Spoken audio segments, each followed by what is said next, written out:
To use an Xfinity webcam for remote monitoring. Start by signing in to the Xfinity application with your user ID. Next, select the Account tab and click the Activate Xfinity camera icon. Enable your device's Bluetooth service to establish a connection with the camera. Depending on your device, turn on location permissions and services. This applies to both Android and Apple devices, and allow the app to connect to your camera. After clicking Get Started, position the camera in your desired location. Then click Next. Connect the camera's Ethernet cable to the power adapter.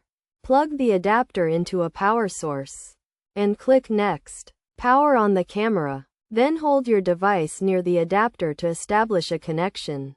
Once connected, click Next, and enter a name for the camera. The camera will send notifications when it detects motion. You can also choose to receive live and recorded video by selecting Turn On. Finally, click Finish to complete the setup process. It's essential to note that indoor cameras are not designed for outdoor use. By following these steps, you can successfully connect and use your Xfinity webcam for remote monitoring.